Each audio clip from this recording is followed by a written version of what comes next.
na tunashukuru Bwana ya kwamba we are growing each day. Amen. We are not where we were. So we thank God today. I have my sister together with us here. Na tunashukuru sana. Simama tu inulie tu watu mkono. Amen. Wow, ni sister yangu last born. And we thank God she's back in Kenya. There are times niliwaambia kilikuwa kimeumana. Na tukaomba, tunashukuru kwa sababu maombi yetu Mungu alisikia. Haikuwa rahisi. Bwana Yesu asifiwe sana. And therefore we are also asking God for directions. Sababu kile ambacho tunahitaji ni mwelekeo wa Mungu. Bwana Yesu asifiwe sana. And for sure we are going somewhere. With God you can't miss. With God hawezi miss. So kile ambacho tunahitaji kila mmoja wetu ni kukaa na Mungu. Bwana Yesu asifiwe sana. Amen. Ni kukaa na Mungu. So nina furaha ndani ya Bwana kwa kuwa hapa siku ya leo. Bwana Yesu asifiwe sana. Huyu mnaona anakuja hapa pia ni wa familia.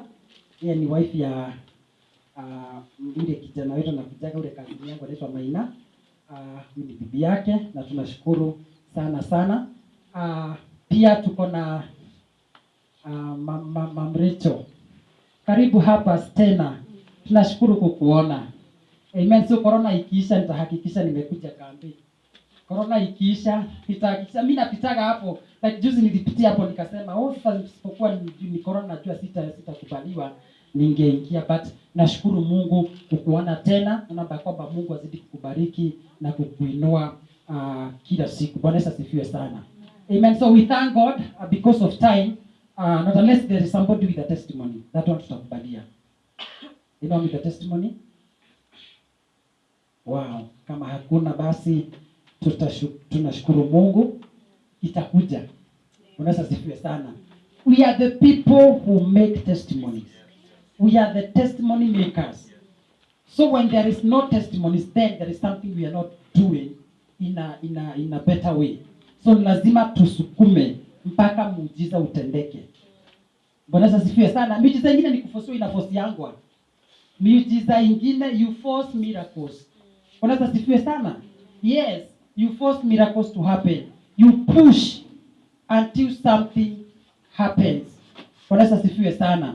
Tunashukuru Bwana kwa sababu ya mwezi huu wa 5 ni mwezi wa neema, na tunashukuru Bwana kwa uhakika ametukirimia neema zake. Bwana Yesu asifiwe sana. So tunapoangalia kila mahali tunaona utukufu wa Bwana, na tunaomba kwamba Bwana azidi kutuneemesha siku baada ya nyingine. Bwana Yesu asifiwe sana.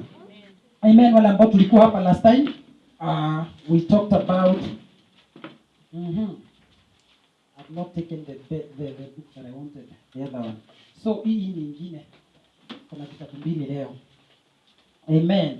So nashukuru. So tuliongea kuhusu maombi, how you can attract grace by prayer or through prayer and fasting. So we said that kwamba prayer is key as far as grace is concerned, because God will always give you what you ask. God will always provide what you ask for. Bwana Yesu asifiwe sana. And it is my prayer that more than anything else, we ask God for grace. The world that we are living today, it is not an easy time. We all need grace to move on. Amen. So we thank God. Prayer is a vital tool. So we said that company tool. It is a tool to acquire or to attain grace. Bwana Yesu asifiwe sana.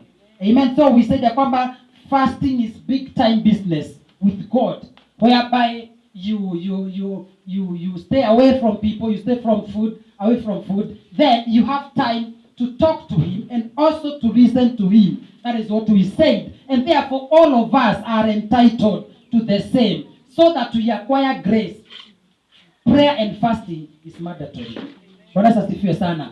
Prayer and fasting is mandatory. We need to make prayers each and every day to acquire grace. Amen.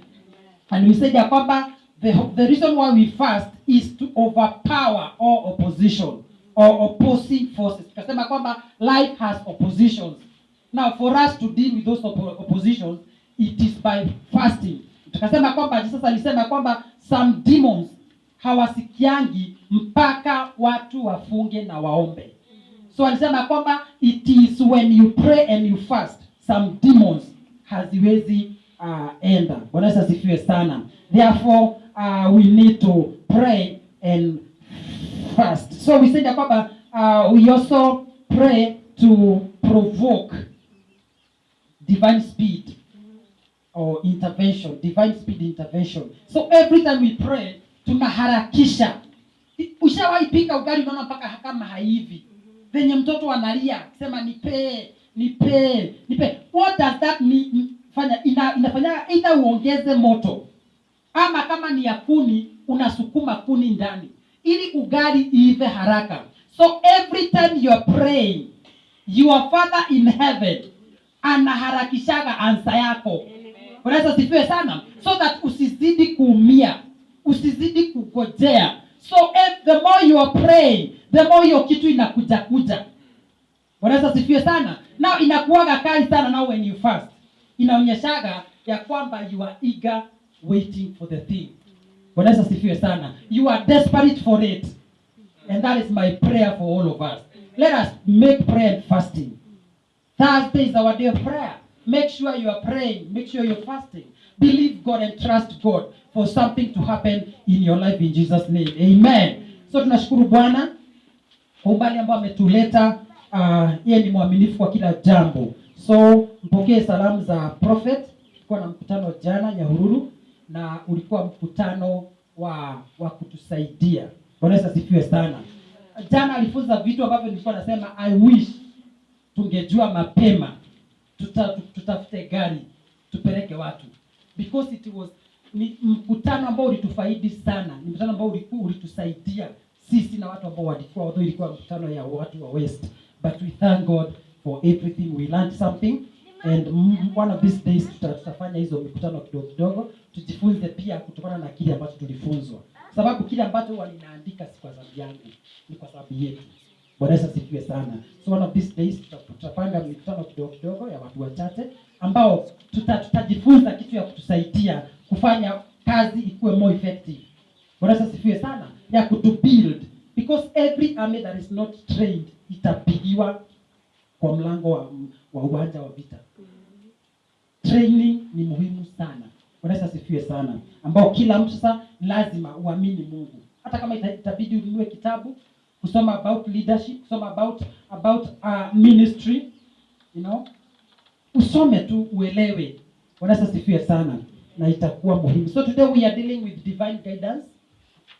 Divine guidance, that is grace through, or acquiring grace through divine guidance. Divine guidance. So in the journey of life, clarity of divine direction is very key. Clarity of divine direction. Kusema ya kwamba katika safari ya hii ambayo tunaishi ya maisha yetu, kuelewa zaidi ya mahali unapoenda ni muhimu sana. Kuelewa mahali unapoenda ni muhimu sana. Kuelewa mahali unapoenda ni muhimu sana. Kwa sababu mtu anaweza toka tu ukimuuliza anaenda Karimagawa, ambao hata sasa sijaijua hiyo Karimagawa inakuwa wapi. Bali unaweza kukutana na mtu unaenda wapi? Karimagawa. Kwa hiyo inakuwa wakati watu wamekosa mwelekeo, yaani amekosa mtu wa kumuelekeza, amekosa Mungu wa kumuelekeza. Hata Mungu yeye mwenyewe hana nafasi ya kuuliza Mungu, ni sawa, kimefika mwisho, unataka nifanye nini? Hao ndio unasikia anasema ndio Karimagawa hapa. Ogagwa ndogire uthikari mokagwa. Wagiririe kwetha mwelekeo. Bwana Yesu asifiwe sana. Nastahili kutafuta direction. So clarity of divine direction is very key. To know where you are going or where the Lord is leading you to. Kujua ni wapi Mungu ananielekeza. Ni wapi Mungu ananipeleka. Bwana Yesu asifiwe sana. So ni muhimu kukaa na Mungu kumuuliza, na ikifika hapa kunaendagaje? Bwana Yesu asifiwe sana. Because kusema ya kwamba hapa umepata ukuta si kusema tutalala hapa. You ask God, where is the door? Unaweza sifiwe sana.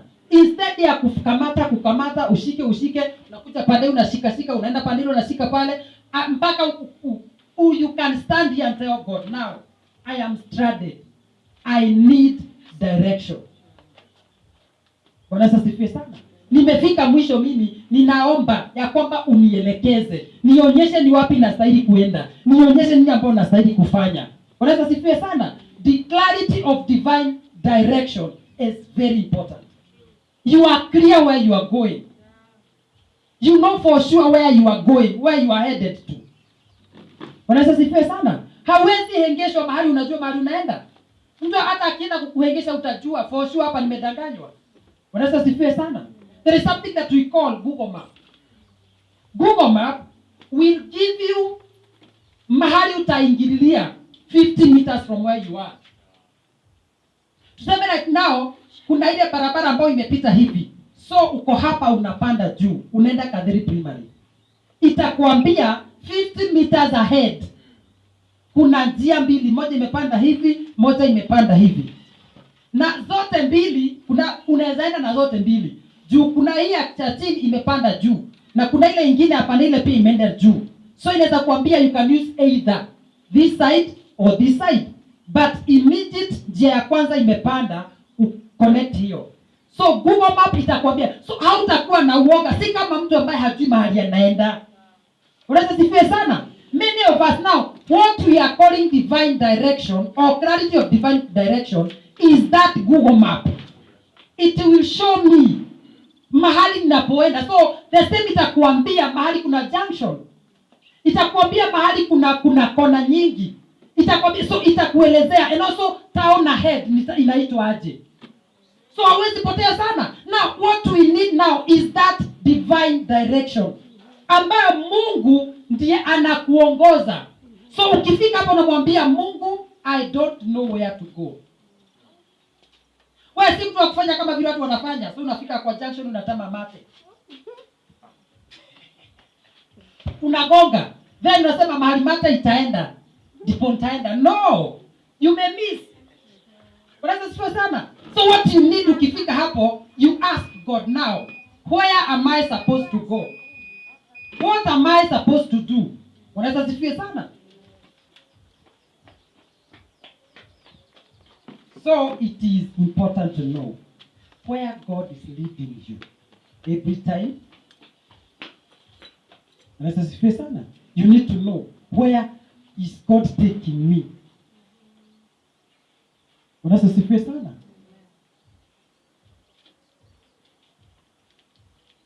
Every time, and how will I go there? Or how will I get there? Unaweza sifie sana. So we have to be properly tuned. We must be properly tuned. We must be properly tuned. Because in this way, we are going on this journey that we are going, there is listening. There is listening. So every time you hear listening, it is using your ears. Physical ears and spiritual ears.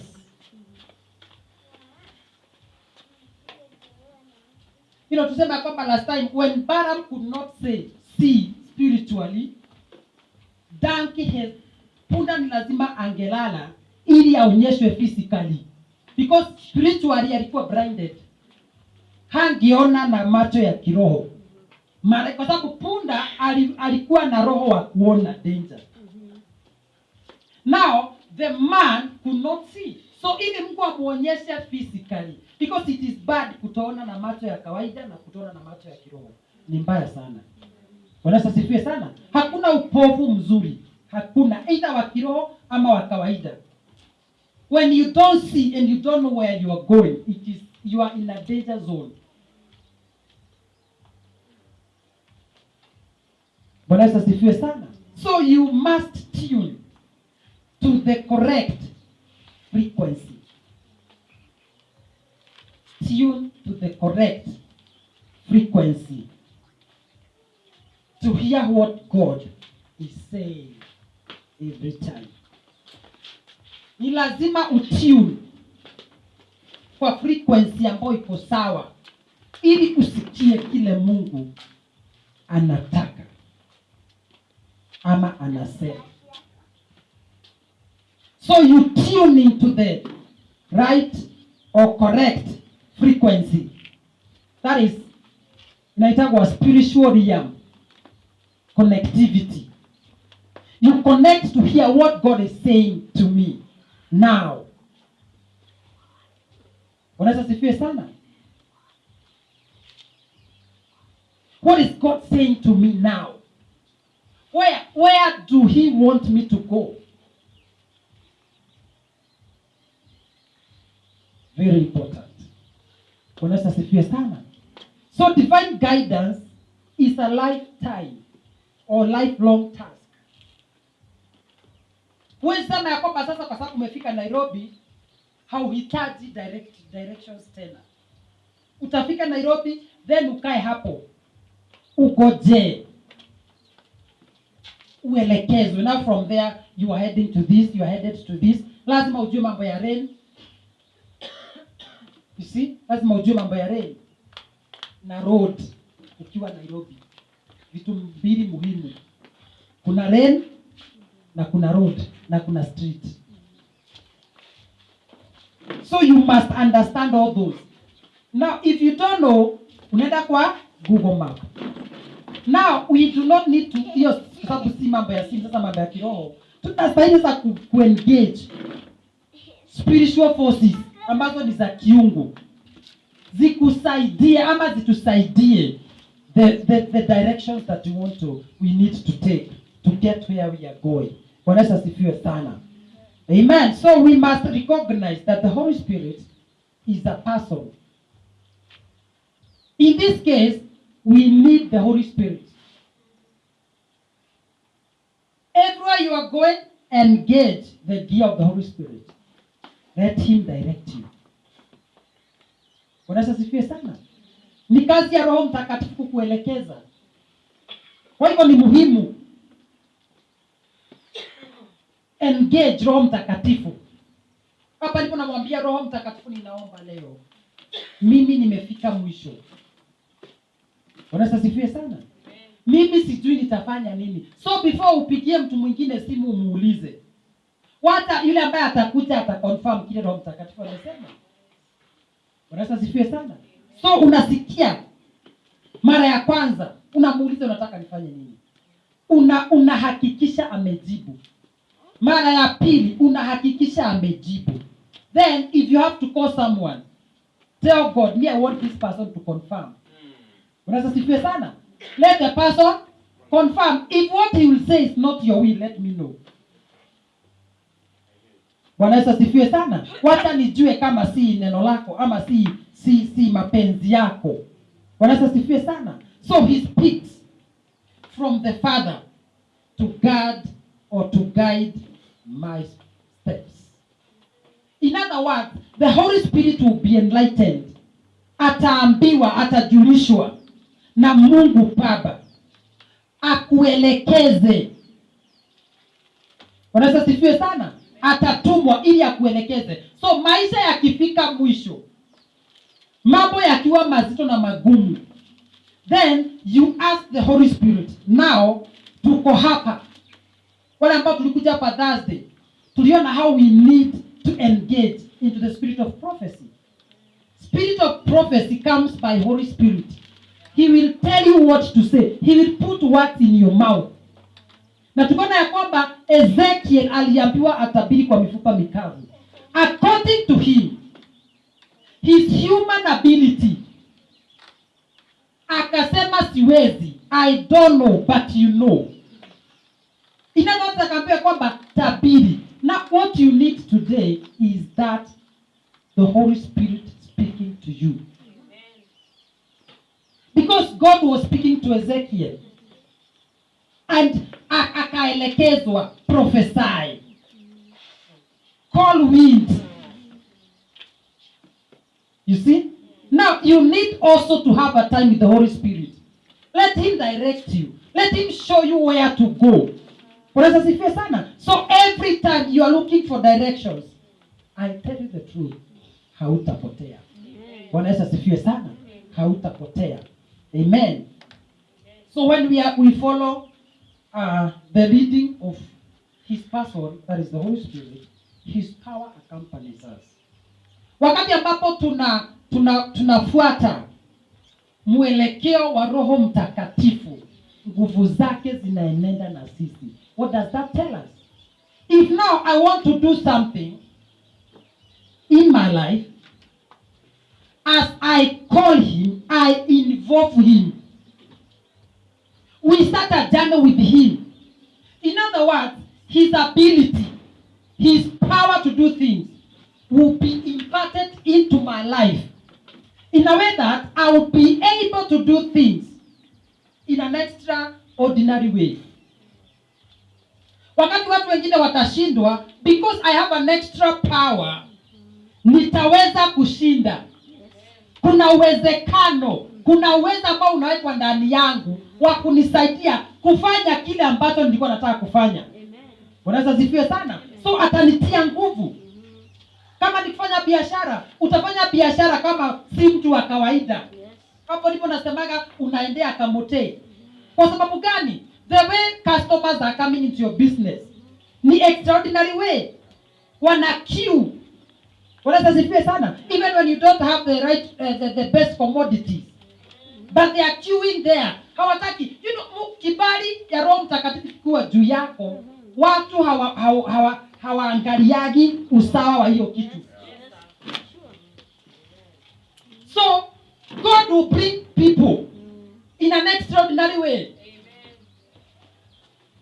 I pray that power will work upon you in Jesus' name. Amen. You will engage the gear of the Holy Spirit. He will direct you. He will instruct you. He will help you. What you will do this time round, haitakufeli. Amen. Bwana asifiwe sana. Now what you need is to take some time with the Holy Spirit. Tell him, I love you. You are my guide. You are my comforter. I need you desperately. I tell you the truth. God will make sure where you are going, you will reach. Bwana asifiwe sana. Wow, why do we need divine guidance? Kwa nini tunahitaji huu mwelekezo wa Roho Mtakatifu ama wa Mungu, mwelekezo wa kiungu? Kwa nini tunauhitaji? Why do we need it? Why do we need it? Why do we need divine guidance? So before we get to know the reasons, I would like to tell you that one of the greatest mishaps that can ever happen to a man is to lack of an idea, or lack of an idea of where he is going and how to get there.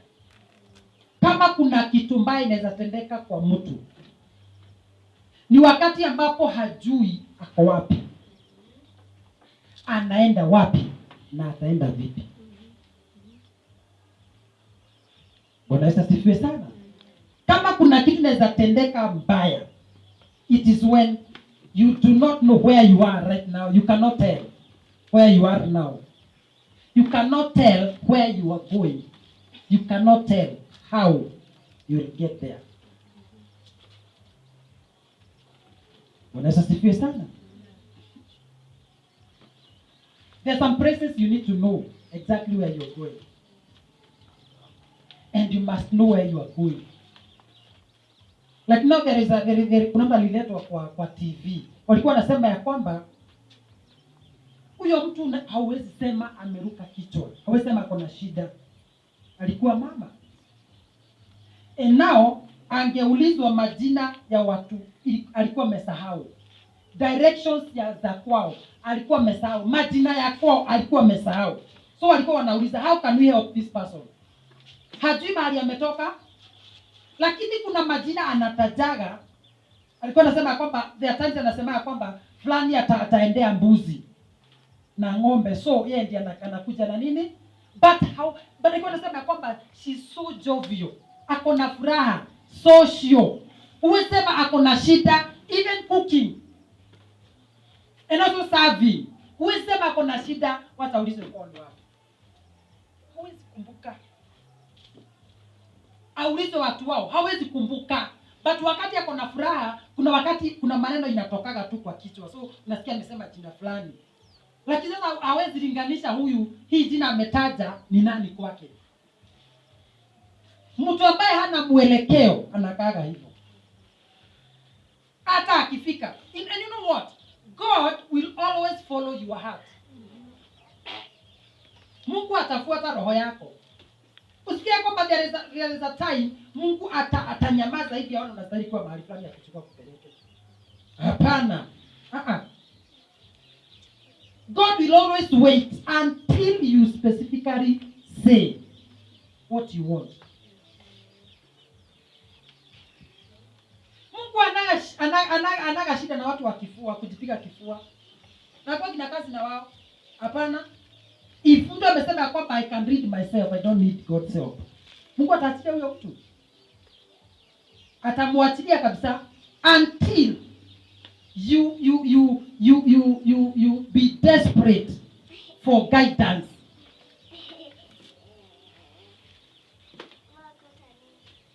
Wanaweza sifie sana. Sasa tuko na vijana wengi sasa wamepotea.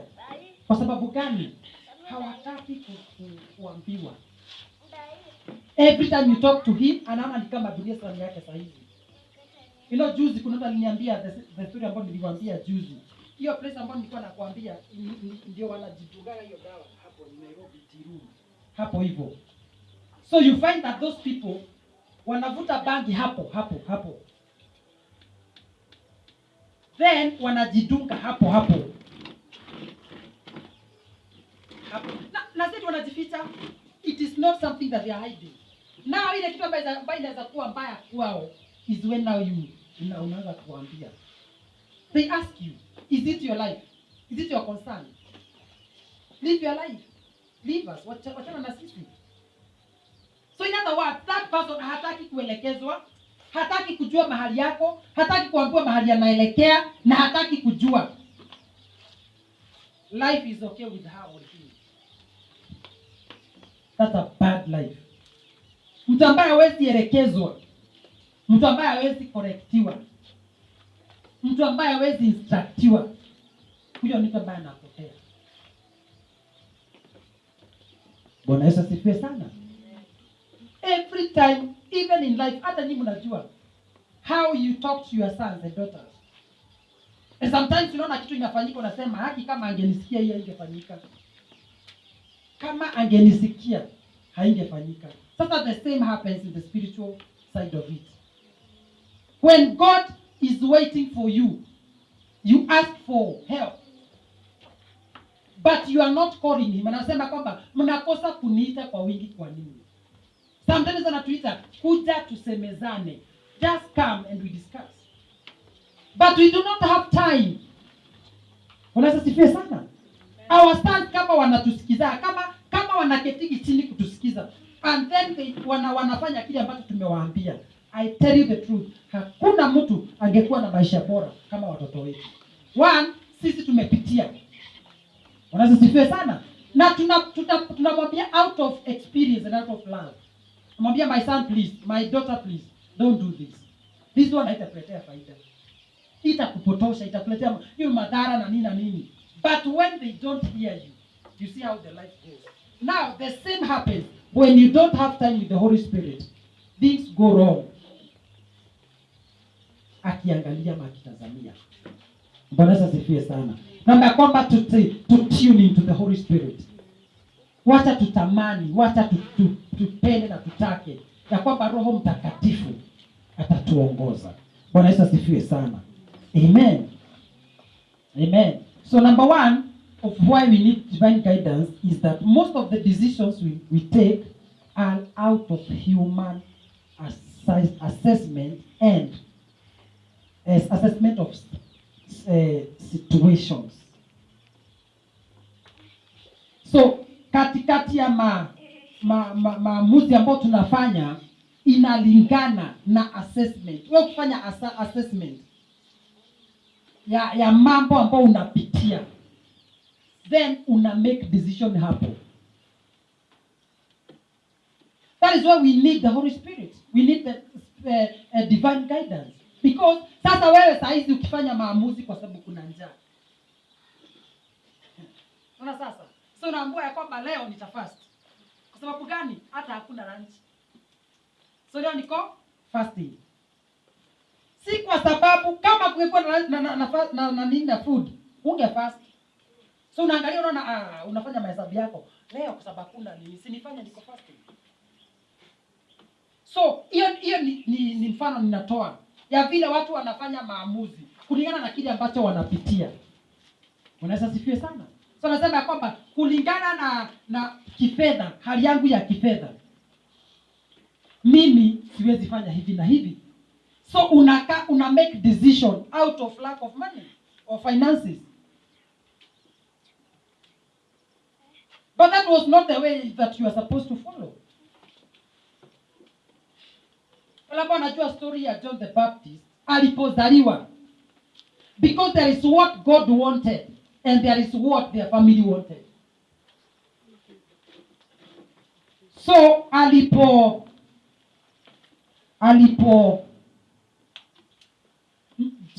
mamake alipopata akuwa mjamzito, Zakaria akaambiwa vile ataita mtoto. But Mungu akamfunga mdomo ili asiongee mpaka wakati mtoto atazaliwa, so that asijaribu kunegotiate na watu. Wanaweza sifiwe sana. Alikaa akiwa amenyamaza kwa sababu Mungu alijua nikimfungua kinywa aseme anaitwa John, kitambo azaliwe hawa watu watamtafutia jina lingine. So in other words, nitamziba kinywa kwanza mpaka hii kitu ifikie. So wakati ambapo alizaliwa akaitwa ane mtoto, akasema ataitwa John. Watu wakaulizana hao, ni nani katika familia yetu anaitwa John? Sometimes God will make you silence.